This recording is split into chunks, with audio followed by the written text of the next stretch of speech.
6절입니다. 마이크 좀 조금만 크게 해주십시오. 다 같이 일어나셔서 합독하시고 앉겠습니다. 시작. 우리가 그들을 작별하고 배를 타고 바로 고수로 가서 이튿날 노도에 이르러 거기서부터 바다라로 가서 베니게로 건너가는 배를 만나서 타고 가다가 구브로를 바라보고 이를 왼편에 두고 수리아로 항해하여 두로에서 상륙하니 거기서 배의 짐을 풀려 함이러라. 제자들을 찾아 거기서 이레를 머물더니 그 제자들이 성령의 감동으로 바울 떠러 예루살렘에 들어가지 말라 하더라.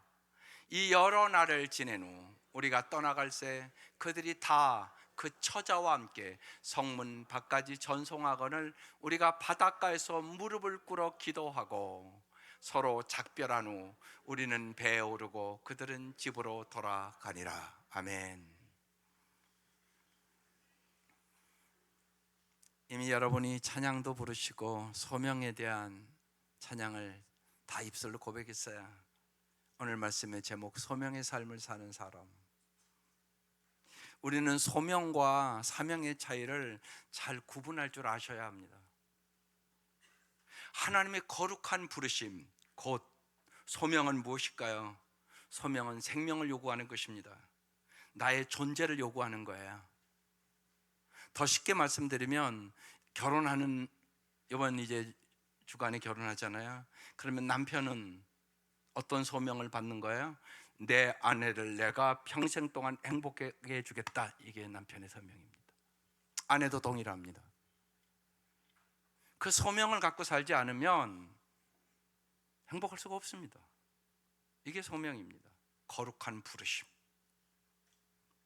사명은 뭡니까? 무언가 하도록 요구하는 것입니다. 따라서 사명자란 뭐냐? 자신의 전공과 직업과 삶으로 복음을 드러내는 사람. 다시 말해 복음이신 주님을 본받아서 누군가를 위한 섬김이로 살아가는 사람, 이 사람이 사명자입니다. 그래서 사명자로 살아가면 행복하고 가치 있는 삶을 살아갑니다. 소명은 생명을 요구하는 것이고 사명은 일을 요구하는 것입니다. 예수님이 부르신 소명이 아닌 사명에만 집중하는 사람은 하나님의 영광이 아닌 결국 자기 영광을 구하게 됩니다. 대표적인 인물이 가르쳐준답니다. 그래서 언제나 여러분이 깨어서 소명을 가장한 야망을 따르지 않도록 주의하셔야 합니다. 그건 목회자도 마찬가지입니다. 소아내와 사자 남편이 결혼을 했습니다. 소아내는 사자 남편에게 날마다 맛있는 샐러드를 대접했습니다. 사자 남편은 날마다 맛있는 살코기만을 잡아와서 대접했습니다. 결국 둘은 최선을 다했지만 상대방이 자신을 무시한다고 생각하고 이혼하게 됐습니다. 무슨 얘기입니까? 하나님은 우리에게 일을 시키기 위하여 부른 것이 아니올시다. 하나님은 항상 당신 주위에서 일하고 계십니다. 여러분, 어제 우리 목자 목녀들은 내장산 갔습니다. 나는 토요일날 거의 어디를 안 다니고 언제나 교회에 있으니까 사람이 그렇게 많은 줄, 사람이 많아서 깜짝 놀랐습니다. 진짜 발 디딜 틈이 없도록 차가 많더라고요. 놀랬습니다. 여러분 생각해 보십시오. 단풍도 그렇게 아름답게 물들인다고 사람들이 그렇게 많이 옵니까? 하물며 하나님께서 여러분을 얼마나 아름다운 사람으로 만들기를 원하셨으면 예수님을 독생자에게 그 붉은 피를 흘리며 죽게 하셨겠습니까?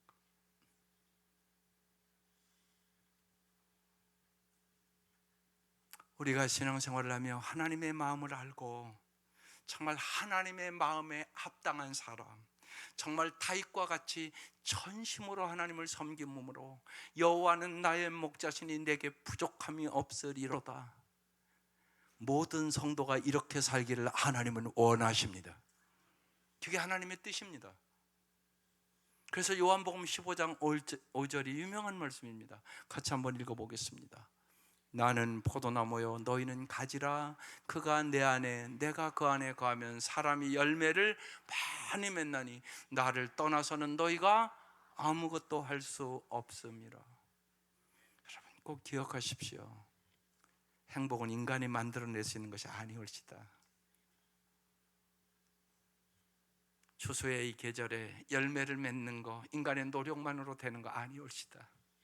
하나님이 햇빛을 주시고 하나님이 좋은 날씨를 주시고 그래야만 열매를 거둘 수 있습니다. 우리의 인생도 동일합니다. 주님은 포도나무입니다. 우리는 가지입니다. 주님이 영양분을 공급해 줘야만 우리는 열매를 맺고 풍성한 삶을 살아갈 수 있습니다. 그래서 나를 떠나서는 너희가 아무것도 할 수 없느니라. 그렇게 기록해 놓은 것입니다. 우리가 해야 할 일은 어떠한 상황이든지 하나님의 손이 이끌리는 대로 그도인답게 소명의 삶을 살아가야 하는 것입니다.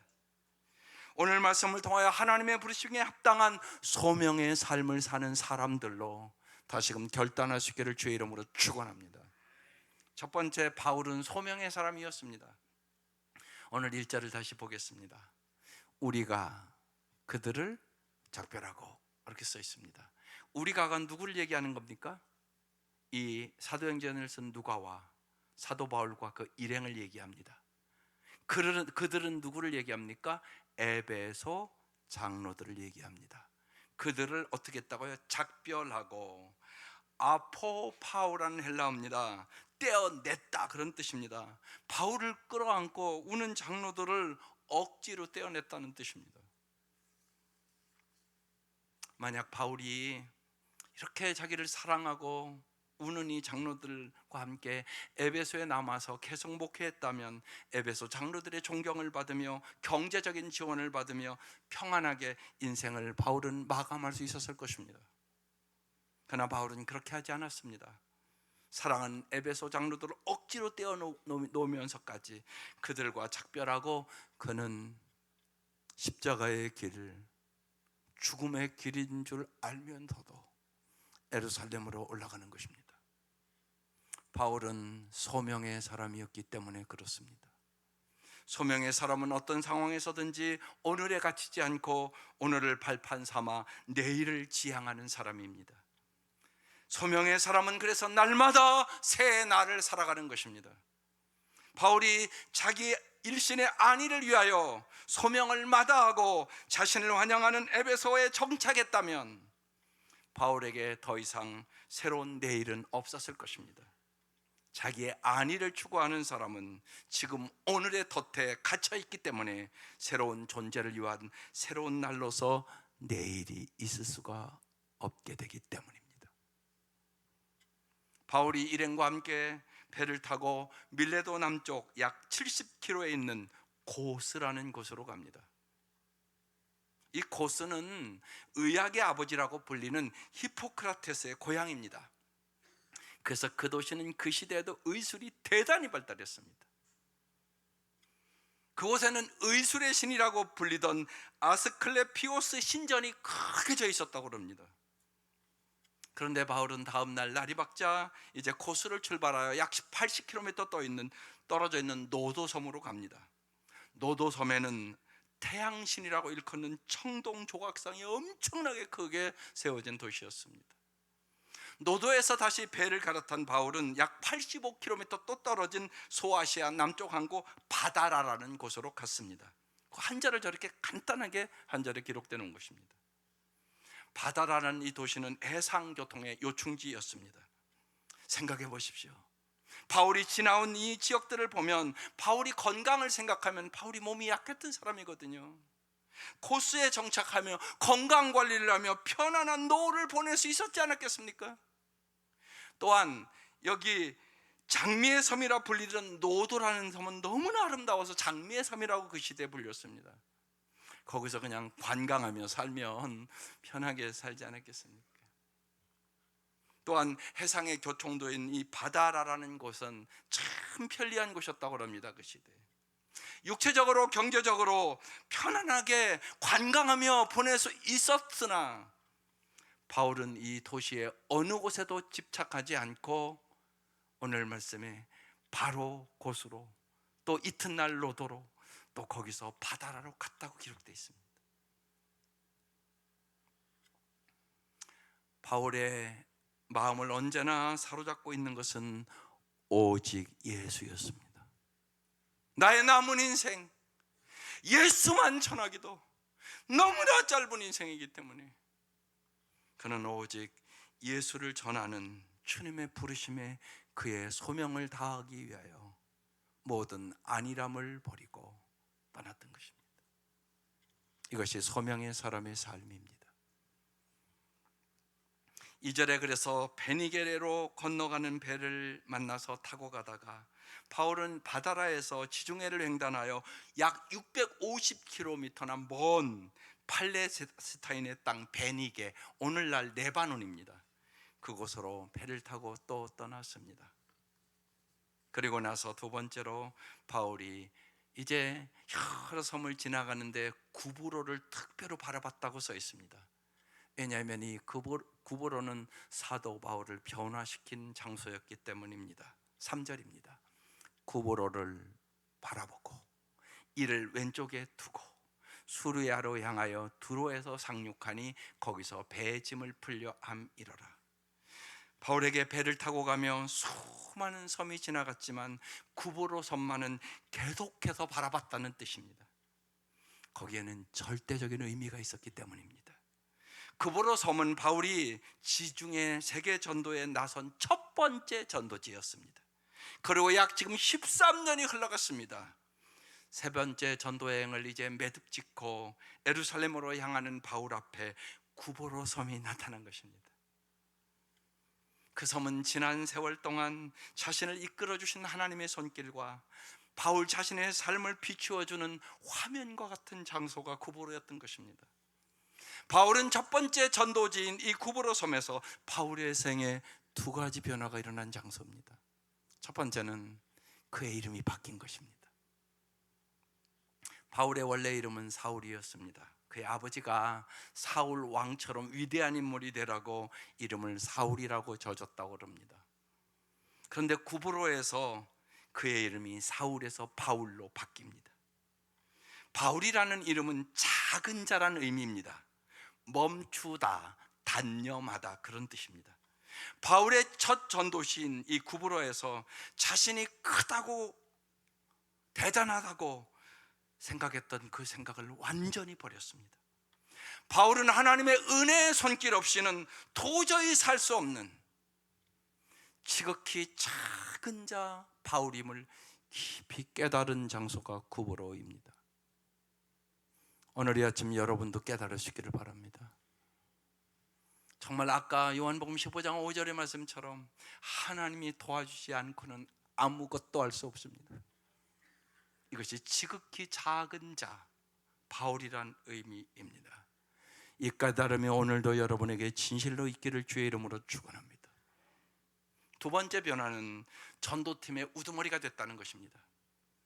바나바가 언제나 우두머리였습니다. 그런데 이때부터 이제 전도팀의 우두머리의 역할을 바나바가 바울에게 양보했고 바울은 겸손하게 순종하며 삶을 살아갑니다.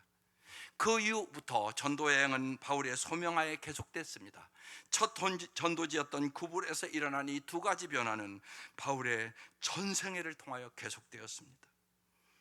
그 이후 약 13년 동안 지중해 세계를 3차례 전도여행을 하면서 하나님의 은혜의 손길 없이는 살 수 없는 지극히 작은 바울이 되었고, 하나님은 자신이 이끄시는 그 손길에 전적으로 순종하는 소명의 사람이 되기로 언제나 사도 바울은 결단하고 살았다는 것입니다. 그래서 구브로를 계속적으로 바라보고 또 바라보고 또 바라보면서 갔다는 얘기입니다. 바울의 일행은 이제 두로에 도착했습니다. 두로라는 곳은 전에 예수님이 귀신 들린 소년의 귀신을 쫓아내준 곳입니다. 그런데 거기에 이미 예수를 영접한 제자들이 있었습니다. 14절입니다. 그래서 제자들을 찾아 거기서 7일을 1회를 머물더니 그 제자들이 성령의 감동으로 바울더러 예루살렘에 들어가지 말라고 말했습니다. 여기 바울과 두로 제자들의 만남은 일주일간의 교제였지만 마음과 마음이 통하는 관계, 정말 눈물을 흘릴 수 있는 관계, 그리고 성령의 놀라운 역사가 있는 관계였습니다. 오늘 많은 교회의 문제는 진정한 만남이 없다는 것입니다. 성도들의 그 신앙의 상태가 주일날 예배만 드리러 왔다 갔다 합니다. 교제는 어느 정도 선을 긋고 하고, 모임도 손해보지 않는 범위 내에서 하고, 시간을 뺏기지 않는 범위에서 합니다. 여러분 생각해 보십시오. 이런 만남에 무슨 성령의 역사가 있겠습니까? 성도들의 만남과 관계는 세상 만남과 달라야 되지 않겠습니까?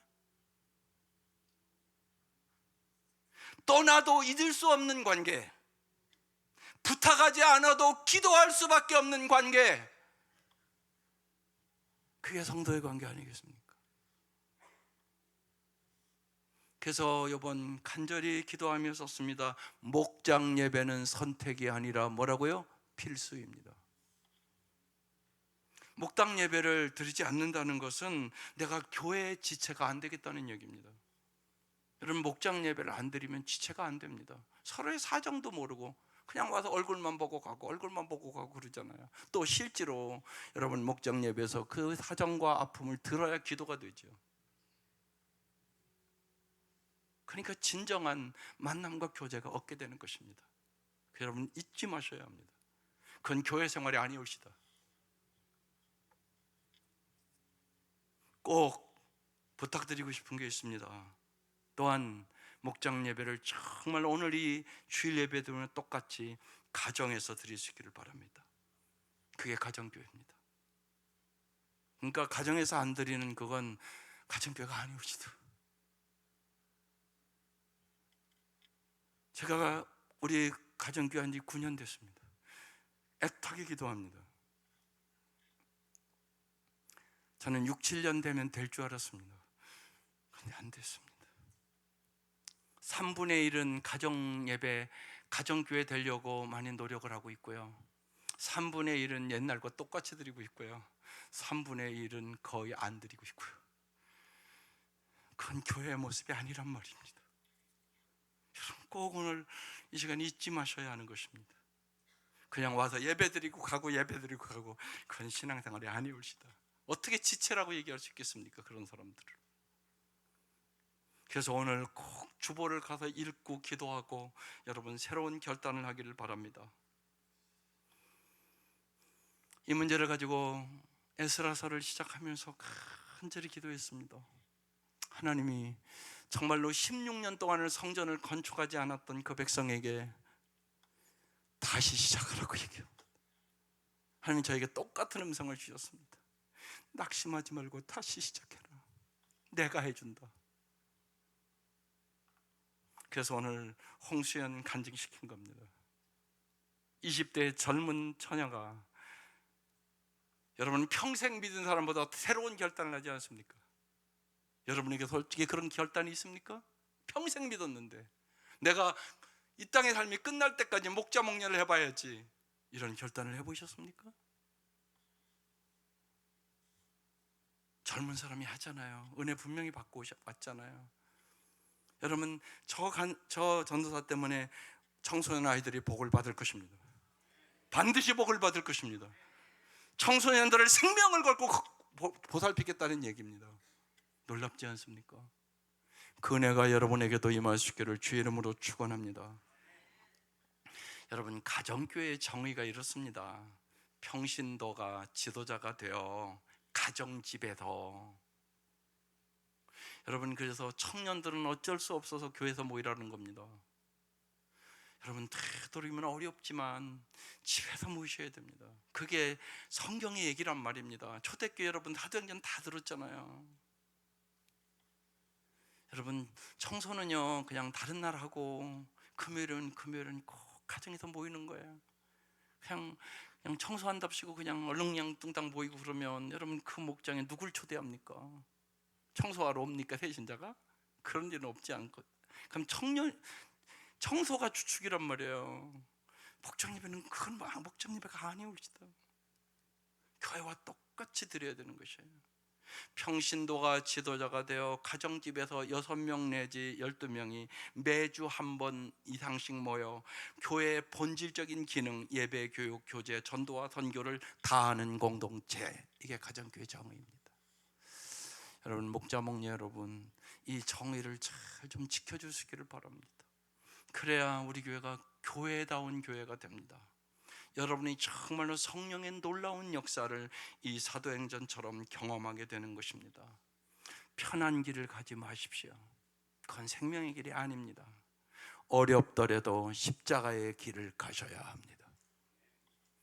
그래야 여러분도 복을 받고 여러분의 기도에 하나님의 놀라운 역사를 경험하고 매주 하나님 앞에 영광을 돌리며 살아가시게 되는 것입니다. 오늘 본문의 두로의 제자들은 성령의 감동으로 바울이 예루살렘에 당할 결박과 환난을 알고 말립니다. 두로의 제자들의 마음은 에베소 교인들의 마음과 동일합니다.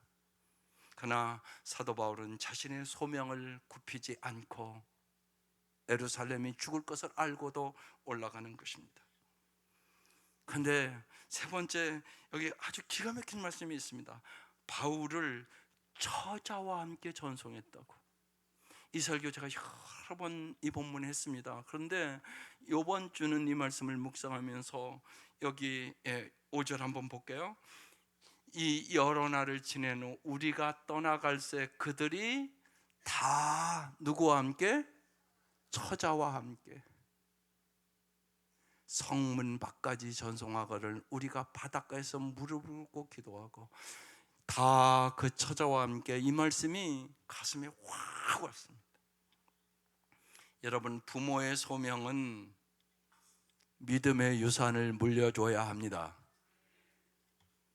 자녀에게 바른 믿음을 정말로 물려주는 부모가 되어야 진짜 잘 산 것입니다. 여기 그 말씀이 써 있단 말입니다. 잘 보십시다. 두로의 제자들은 모두 다 자신의 처자식을 다 데리고 항구로 나갔다는 것입니다. 그들은 자신의 처자들과 함께 바닷가에 무릎을 꿇고 바울 일행과 기도하였고 처자들과 함께 바울을 전송했습니다. 처자까지 동행했다는 증언은 사도행전의 오늘 본문이 유일한 본문입니다. 두로의 제자들은 이 정도로 깊은 믿음의 소유자들이었다는 얘기입니다. 결박과 환난이 도사린 예루살렘 행을 거듭 말림에도 불구하고 사도 바울은 내가 달려갈 길과 주 예수께 받은 은혜의 복음을 증언하는 일을 마치려 하면은 나의 생명조차 조금도 귀한 것으로 여기지 아니하노라 말하던 것을 그들의 처자식도 직접 보고 들었던 것입니다. 바울이 떠나는 날 두로의 제자들은 모두 다 처자식을 데리고 항구에 나갔습니다. 두로의 제자들은 바울의 마지막 현장을 처자들과 함께 지켜보므로 바울의 믿음을 본받고 사랑하는 가족들 역시 앞으로 그런 믿음으로 살기를 원했던 것입니다. 이 모든 경험은 그들에게 더없이 생생한 신앙 교육이 됐다는 것입니다. 다음 주간은 감사주일로 지킵니다. 여러분, 감사주일을 어떻게 지키십니까? 제가 이걸 드리는 이유가 있습니다. 이전에 노트를 한 권씩 사서 하라고 그랬습니다. 일주일만이라도 여러분만이 아니라 여러분 자녀들 때까지 손자 손녀들까지 다 쓰셔서 정말로 감격과 감동의 추수감사 예배를 드릴 수 있기를 바랍니다. 헌금을 할 때도 여러분 이런 식으로 하면 곤란합니다. 무슨 부조금이나 무슨 축의금 하듯이. 그것은 하나님이 받으신 헌금이 아니올지다. 하나님이 그 정도밖에 여러분에게 은혜를 안 주셨다고요? 그건 아니올지다. 그래서 정말 이 날마다 5가지를 잘 마음을 모두 쓰시고 기도해 보십시오. 하나님이 주신 놀라운 은혜들이 생각날 것입니다. 그리고 여러분이 마음을 다하여 하나님, 한 해 동안도 주님의 은혜로 살았습니다. 주님의 사랑으로 살았습니다. 그러면서 정말로 하나님 앞에 감격과 감사와 눈물의 추수감사절이 될 수 있기를 주의 이름으로 축원합니다. 40년 동안 목회하면서 정말로 감사하는 가정만 행복했습니다. 어느 가정도 들어가서 감사가 없는 가정은 불행했습니다. 부부간에 살면서도 감사가 없는 부부는 불행하게 살아가는 부부입니다. 그래서 제가 주례할 때마다 얘기합니다. 무슨 감사? 일상의 감사. 정말로 먹을 수 있는 입만 있는 것도 주님의 은혜입니다. 제가 오늘 이 아침도 이렇게 봅니다. 그러면 항암 투쟁하는 형제와 자매들이 왔는가 봅니다. 그게 제일 먼저 제가 딱 여기 서서 보는 것입니다. 오늘 아파서 못 온 겁니다. 먹을 힘이 없어서 못 온 것입니다. 먹을 수 있는 힘만 있는 것도 주님의 은혜입니다. 날마다 숨 쉴 수 있는 힘만 있는 것도 주님의 은혜입니다. 날마다 하루하루 살아가는 것이 주님의 은혜입니다. 그래서 일상에 감사해야 행복해집니다. 또한 부부간에 여러분 함께 살 수 있는 것이 행복입니다. 그래서 언제나 서로 감사하고 부부간에 살아야 하는 것입니다. 여러분, 보내고 나면 생각나는 거 있지 않습니까? 왜 살아있을 때 내가 좀 더 잘할 걸, 그 생각 안 할 수 없지 않습니까? 내 옆에 사람이 있다는 것이 감사한 일입니다. 또한 우리가 하나님의 은혜를 알으니까 날마다 배우자에게도 감사할 뿐만이 아니라 하나님에게도 감사하고 살아가는 것입니다. 이 감사의 유산을 꼭 자녀들에게 물려주시기를 바랍니다.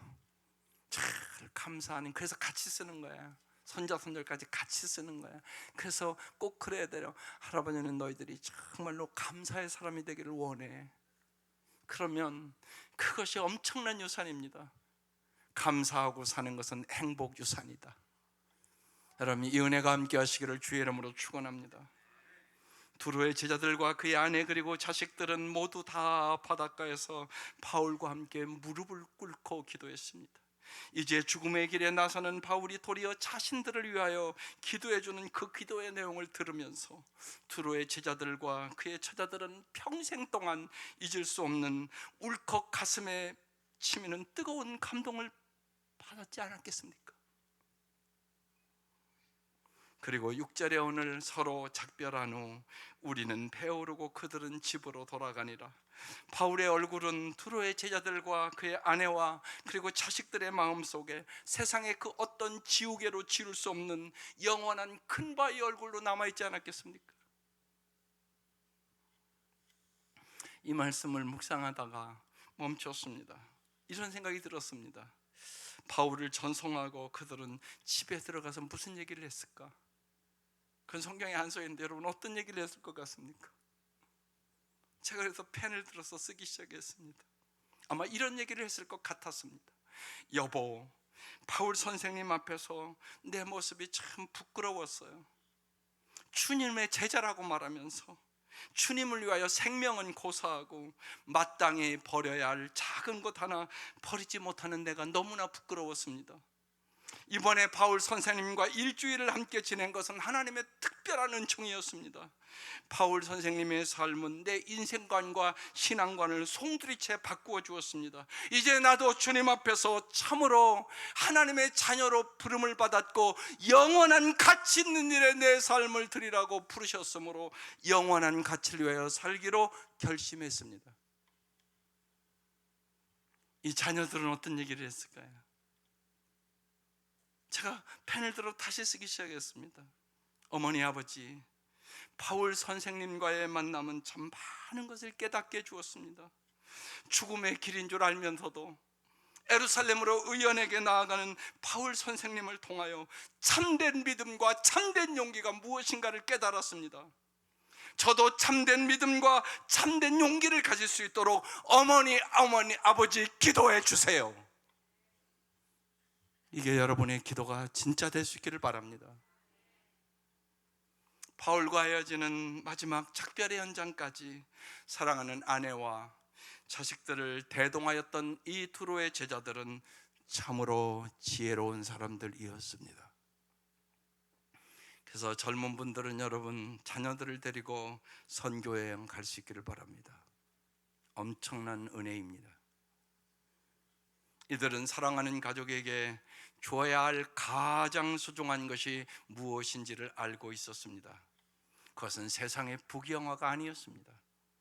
그들이 사랑하는 가족에게 진실로 주기 원했던 것은 바울처럼 영원하신 주님을 위하여 자신을 송두리째 드릴 수 있는 참된 믿음, 바른 믿음을 유산으로 남겨주기 원했다는 것입니다.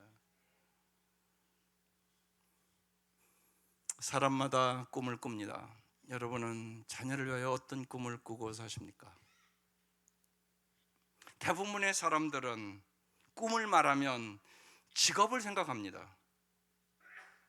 의사가 됐으면 좋겠다, 교수가 됐으면 좋겠다, 뭐 판사가 됐으면 좋겠다, 훌륭한 연예인이 됐으면 좋겠다, 훌륭한 예술가가 됐으면 좋겠다, 뭐 목사가 됐으면 좋겠다. 그러나 여러분, 꿈이 이루어졌을 때 무엇을 하겠다는 비전이 있어야 하는 것입니다. 그것을 꿈 넘어 꿈이라고 얘기합니다. 꿈 넘어 꿈이 있을 때 성공을 넘어서 위대한 인생을 살아가는 것입니다. 여러분, 세상의 기업도 요새 뭐라고 얘기합니까? 성공의 기업을 넘어 위대한 기업이 되자 그럽니다. 그럼 여러분은 어떻게 살아야 되겠습니까? 하나님은 갈릴리 어부들 평생 고기 잡아서 고기 사려 생선 팔다가 죽을 그 인생들을 구원하셔서 사람을 낚는 위대한 어부로 만들었습니다. 그래서 오늘 우리가 베드로의 이름을 아는 거 아닙니까?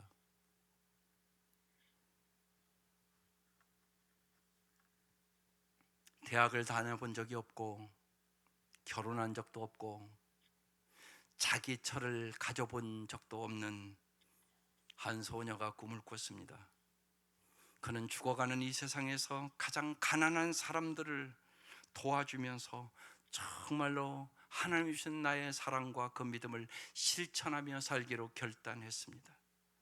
그리고 그렇게 살았습니다. 이 여인은 노벨 평화상을 받았습니다. 우리 시대에 가장 존경받는 사람이 됐습니다. 그 사람이 누굽니까? 마더 테레사입니다. 그는 평생 그 인도라는 땅에서 꿈 넘어 꿈을 가지고 살았습니다. 오늘 이 아침 하나님은 우리에게 더 위대하고 아름다운 삶으로 우리를 초청합니다. 사랑하는 성도 여러분, 여러분은 여러분의 사랑하는 가족에게 그동안 무엇을 주었고 앞으로 무엇을 남겨주기 위하여 애쓰고 계십니까? 이게 주님이 오늘 이 아침 여러분에게 주시는 질문입니다. 여러분, 남은 인생 어떻게 살겠습니까? 이제 하나님의 손이 이끄시는 대로 사랑과 정의의 삶에 우리 자신을 던지는 믿음의 삶을 사랑하는 가족에게 남겨줍시다. 이제 하나님 앞에 나를 크게 여겼던 사울의 삶을 던져버리고 지극히 작고 작은 바울이 되어 어떤 형편에서나 하나님의 손이 이끄시는 대로 그도인답게 소명의 삶을 살아갑시다. 진실로 야망의 삶이 아니라 하나님의 부르심에 합당하게 소명의 삶을 먼저는 여러분의 가정에서, 여러분의 직장에서, 여러분의 만나는 모든 사람들 앞에서 여러분 축복의 통로로 살아가 봅시다. 이 은혜가 오늘 우리 모두에게 함께 하시기를 주의 이름으로 축원합니다. 기도하십시다. 하나님, 우리의 기도에 우리의 꿈에 응답하시는 분이셔요. 고레스 왕을 통해서도 하나님께서 이스라엘 백성의 성전을 건축하게 하고 정말로 도저히 불가능한 일을 이루신 하나님인데 하나님의 자녀인 우리의 꿈을 이루어지지 않겠습니까? 이 시간 하나님의 부르심에 합당한 기도인답게 소명의 삶을 살게 해 주시옵소서. 간절히 기도하겠습니다.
하나님 아버지,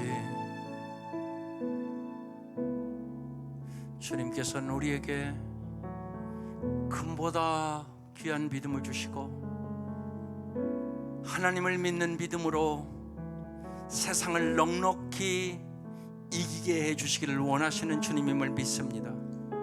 하나님 아버지, 진실로 간절히 기도합니다. 우리의 자녀들에게 믿음의 유산을 남겨주게 하시옵소서. 하나님, 오늘 이 시간부터 우리가 꿈 넘어 꿈을 갖게 하여 주시고 하나님은 하나님이 주시는 꿈을 반드시 이루심을 믿게 하여 주시고 하나님 앞에 간절히 기도할 때마다 주님께서 환상을 보여주시고 꿈을 꾸게 하여 주셔서 하나님의 놀라운 그 능력으로, 그 사랑으로 저희들이 넉넉히 승리하는 삶을 살아갈 수 있도록 하나님, 저희들을 날마다 축복의 통로로 사용하여 주옵소서. 예수님의 이름으로 기도드립니다. 아멘. 오늘도